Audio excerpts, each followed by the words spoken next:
Dami ang asawa ko dito ah. Totoo naman, di ba? Wala ka nang ibinigay kundi sakit ng ulo kay nanay, di ba? Wow! Nek-nek mo! Yo, what's up mga katibon? For today's video, sasama tayo sa Cinematic main page sa kanilang outdoor shoot dito lang sa Quezon City, sa Cubao. Medyo exciting ito kasi bali-balita ako magsasama-sama daw yung mga original cast ng T-Bone Manila. Kaya samahan nyo kami, susundan natin sila at titignan natin kung paano nila gagawin itong exciting na short film.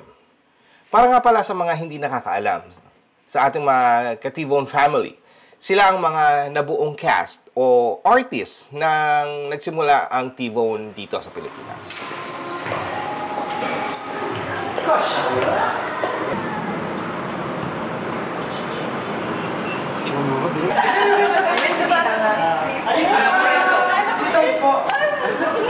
Ito yung bulso ko, auntie.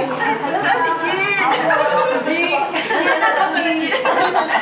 Saan ka naman ang ano? Ang pera. Grabe, sasapunan pa kami, G! Tita, meron pa po natin. Kung hindi ako nagkakamali, pangalanan natin, andyan si Ryan Christian Yabot, si Tons Leander, si Jet Serrano, Jigo Postolero, and Camille Postolero. Kaya naman exciting ito. Ito nga pala ay sa pangunguna ng ating butihing direktor na si Rigor Dumlao. Sa tulong din, of course, ng ating production na si Ruel Aguirre.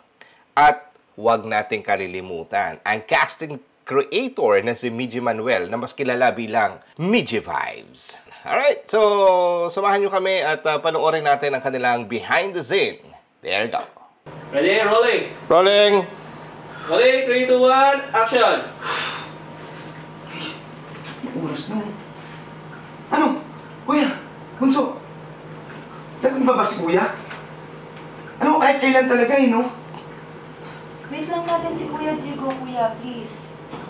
Alam nyo, di pa rin talaga nagbabago yun no? Speaking, andito na pala yung magaling natin na kuya Hoy! Ikaw na malagdi ng babae ka! Alam mo, dapat sa'yo, lumalayas sa pamamahay namin Alis! Nandito na si Je. Je, ito yung unang pagkakataon na mabuo kayo, no? True. Ng OG T-Bone Manila. Ayan, anong year ka nag-start as a T-Bone artist? Anong year ba yung 2020? 21. 21. Tapos sinaray na yung kasama namin dun sa mga contents way back. Yan, galing din ako ng T-Bone Manila OG. And maswerte tayo at natatawagan tayo ngayon ulit para hindi natin masisi, medyo pogi tayo. So, yan, natatawagan tayo ulit. Ayan. Thank you Direk Excited ka ba na mabuo ulit? Manila. T-Bone Manila. Ngayon, T-Bone QZ. Sobra, no? Hindi nga ako natulog Hintay ko nga yung script Yeah. Sobra excited. So happy to be with them, no? Yes. Excited ba na magkasama-sama ulit kayo? Sobrang excited. Actually, nung in-offer to ni Direk Rigor na, kumbaga ito talagang reunion namin kasi ang tagal din namin di nagkakasama, although na dito sa T-Bone. Pero yung iba kasi, di ba, na parang nagkahiwa-hiwalay ng kasi may mga kanya-kanyang mga career din. So, ayun. So, nung nagkita-kita and then planado na yung project, blessing, blessed talaga ako kasi nga, kumbaga, parang touring na kasi namin is magkakapatid. So, parang yung dati na hindi nagkikita sa isang pelikula, ayun, nabuo kami ulit. Ayun, so, sobrang happy talaga. Tama.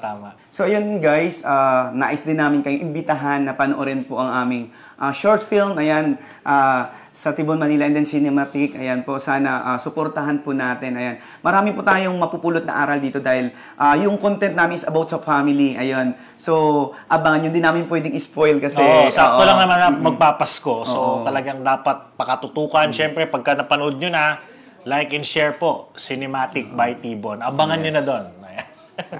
Ayan. So, abangan natin ang behind the scene na gagawin ni Direk maya-maya lang. Kaso parang ayoko, nagkatamad na ako. Ang ganda ng view Ayan. Oy, sa view pa lang, tingnan mo naman. Ayan, no? Gaganahan ka ba mag-shoot kung ganyan ang view? Parang ayoko na mag-shoot.